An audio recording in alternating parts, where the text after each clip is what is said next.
प्रथम हमारे मुख्यमंत्री श्री भजन लाल जी का धन्यवाद करना चाहूँगा, जिन्होंने इस बजट घोषणा में हमारे बीकानेर को सेरेमिक्स हब बनाने की बात रखी।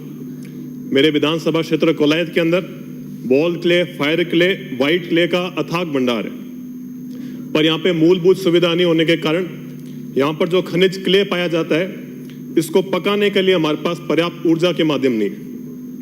इसी कारण प्रतिदिन तकरीबन 400 ट्रक 750 किलोमीटर दूर मोरबी जाते हैं और हमारी इसी क्ले को वहां पर मौजूद सैकड़ों फैक्ट्री गैस के माध्यम से पकाकर उनको वेट्रीफाइड सिरेमिक टाइल्स बनाते हैं और सैनिटरी वेयर बनाते हैं। हमारे कोलायत के अंदर सभी परिस्थिति अनुकूल है।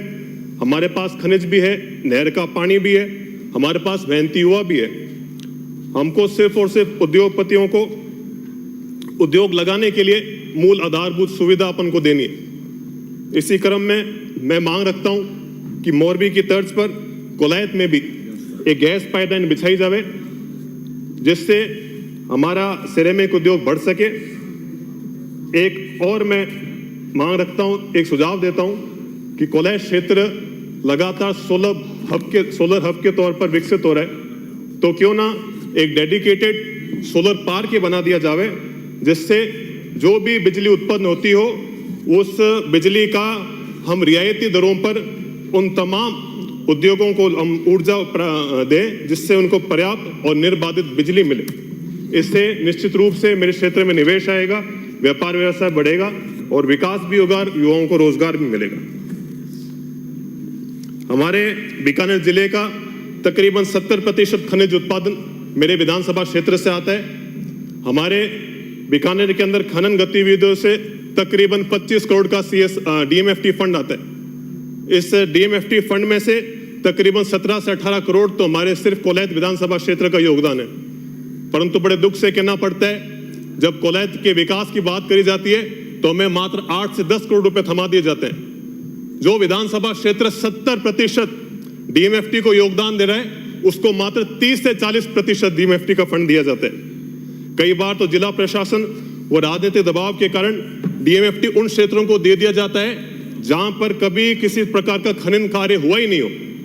मेरी राज्य सरकार से ही मांग है कि जिन ग्रामीणों की जमीनें चारागाह छीन लिए गए, जो बेरोजगार हुए, जिनके स्वास्थ्य के साथ खिलवाड़ हो रहा है, जो दिन रात खनन क्षेत्र में होने वाले धुएं, शोर शराबे के अंदर अपना जीवन व्यतीत कर रहे हैं, उनके लिए, उन प्रभावित लोगों के लिए, उनके भलाई के लिए DMFT फंड का उपयोग करा जाए।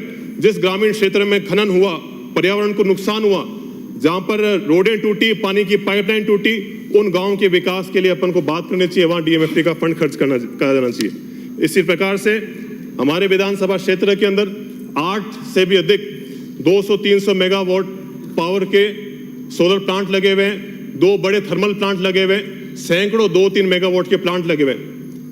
इनके थ्रू करोड़ों का CSR फंड इनका बनता है, परंतु ये CSR फंड हमको पूर्ण रूप से नहीं देते।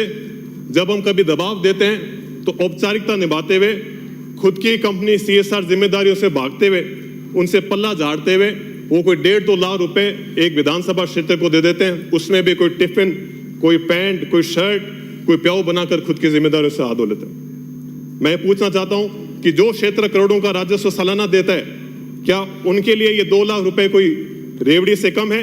ये कोई न्याय संगत बात नहीं है। जिला प्रशासन और राजनीतिक दबाव के कारण CSR और DMFT गैर जरूरी अनावश्यक कार्यों में भी उपयोग में लिया जाता है। जब हम पूछते हैं कि साहब हमारे CSR DMFT का क्या हुआ, तो वहां से जिला प्रशासन ये बात कहता है कि हमने जिला मुख्यालय के अस्पताल के और शिक्षा के लिए हमने आपका DMFT CSR फंड इस्तेमाल कर लिया। ऐसा हमने क्या गुनाह करा कि आजादी के 77 साल बाद भी हमको 200 किलोमीटर दूर जाकर खुद के बच्चों का, बहन बेटियों का इलाज कराने के लिए जिला मुख्यालय जाना पड़ता है? क्यों ना वहां पर ही गांव में तहसील स्तर पर, उपखंड स्तर पर इस CSR और DMFT से एक ऐसी व्यवस्था करी जावे, तो गांव के अंदर पलायन भी रुकेगा और हमारे सभी बच्चे हों चाहे बुजुर्ग हो, उनको बढ़िया व्यवस्था मिल सकेगी। इन सारी मूलभूत सुविधा पर हम सभी ग्रामीणों का भी बराबर अधिकार है। इसी प्रकार से मेरे विधानसभा क्षेत्र के अंदर कहने को तो गजने रिको और बज्जू रिको कार्यरत है, परंतु बड़े दुख से कहना पड़ रहा है, हकीकत में वो सिर्फ कागजों में चल रहे हैं। मूलभूत सुविधा नहीं होने के कारण यहाँ इतने सालों में एक भी उद्योग नहीं बना। और अगर अपन उम्मीद करते हैं बिना कोई सुविधा दिए कोई उद्योगपति यहाँ उद्योग लगाएगा तो बिल्कुल गलत है। रिको ने बेशकीमती आबादी के विस्तार वाली भूमियां रोक रखी है। रिको ने चारागाह जमीन भी छोड़ी नहीं, उनको आबाद करके रोक रखा है। इसलिए मैं मांग करता हूं कि रिको बज्जू और रिको गजनेर में सड़क, पानी, बिजली, ड्रेनेज जैसी मूलभूत सुविधाएं दी जावे। इससे क्षेत्र में निवेश आएगा, विकास होगा और युवाओं को रोजगार भी मिलेगा। हमारे क्षेत्र के अंदर योग्य प्रतिभाशाली युवाओं की कोई कमी नहीं है, उनको खेल में रुचि भी बहुत है, परंतु मूलभूत सुविधा नहीं होने के कारण वो अपना उत्कृष्ट प्रदर्शन नहीं दे पा रहे। कोलायत और बज्जू मुख्यालय में अत्याधुनिक खेल मैदान तैयार किया जावे, जिससे युवाओं को राष्ट्र निर्माण में उनकी भागीदारी निभा सके।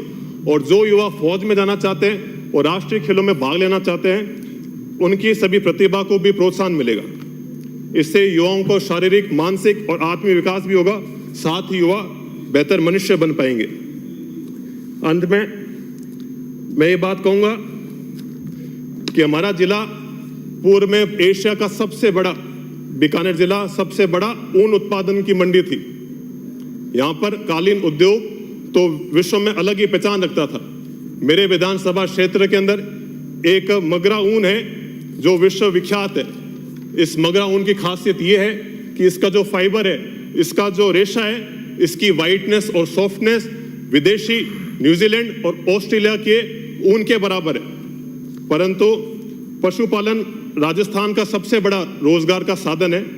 हम लगातार सोलर के नाम पर, इंडस्ट्रीज के नाम पर हमारे खुद के गोचर, ओरण, हमारे चारागाह, इन सभी इंडस्ट्रीज को देते आ रहे हैं। अब जब ये ऊंट हो, चाहे भेड़ हो, चाहे बकरी हो, इनको स्टॉल फीडिंग करके कोई भी गरीब आदमी नहीं पाल सकता है। तो इनको चढ़ने के लिए चारागाह भी चाहिए, खुला क्षेत्र भी चाहिए।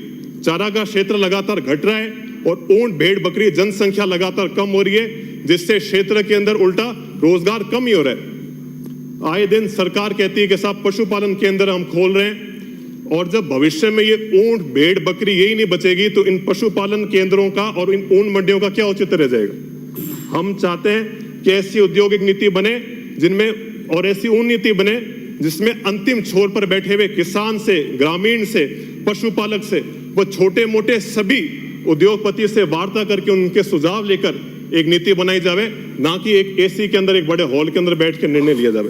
अंत में मैं कहना चाहूंगा कि हमारे क्षेत्र के अंदर पश्चिमी राजस्थान को पूरे देश का सोलर हब बनते हुए हम देख रहे हैं। सोलर लगना अनिवार्य भी है, ग्रीन एनर्जी आनी भी चाहिए, परंतु हमको ये बात देखनी पड़ेगी कि जब सोलर लगता है तो उसकी भूमि जब तैयार करी जाती है तो कोई अशिक्षित लोग या तो जमीन बेच देते हैं या लीज पर दे देते हैं। जब उन युवाओं के पास जमीन नहीं बचती तो उनके पास कोई कृषि कार्य भी नहीं बचता।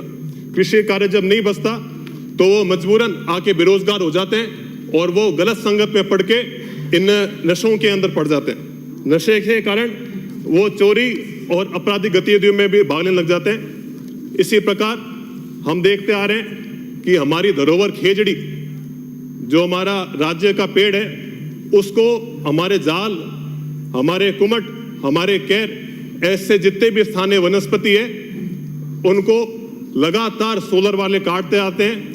और नियम में ये बात कही भी है कि एक की जगह 3 पेड़ लगाने, कहीं कहते हैं एक की जगह 10 पेड़ लगाने, परंतु मेरा चैलेंज है, हकीकत में एक भी जगह 8-10 सालों के अंदर एक भी सोलर प्लांट नहीं, पेड़ पौधे लगाए नहीं। एक तरफ हम पर्यावरण को बचाने की बात करते हैं और दूसरी तरफ हमारे आंखों के सामने हम मूक दर्शक होकर बन के देखते हैं और हमारे आंखों के सामने पेड़ काट दिए जाते हैं। ये बिल्कुल अनुचित है। इसी प्रकार हाई टेंशन लाइनें भी मैं लगातार देखते आ रहा हूँ, हर एक के खेत में लगा दी जाती है, उनके इच्छा के विपरीत लगा जाती है। हुकुम बस आधा मिनट। मैं कहता हूं कि हमारे से हमारा रोजगार छीन लिया जाता है, हमारी जमीनें हमसे छीन ली जाती है, हमारा भाईचारा खत्म हो जाता है, भाई को भाई का दुश्मन बना दिया जाता है, सामाजिक समरसता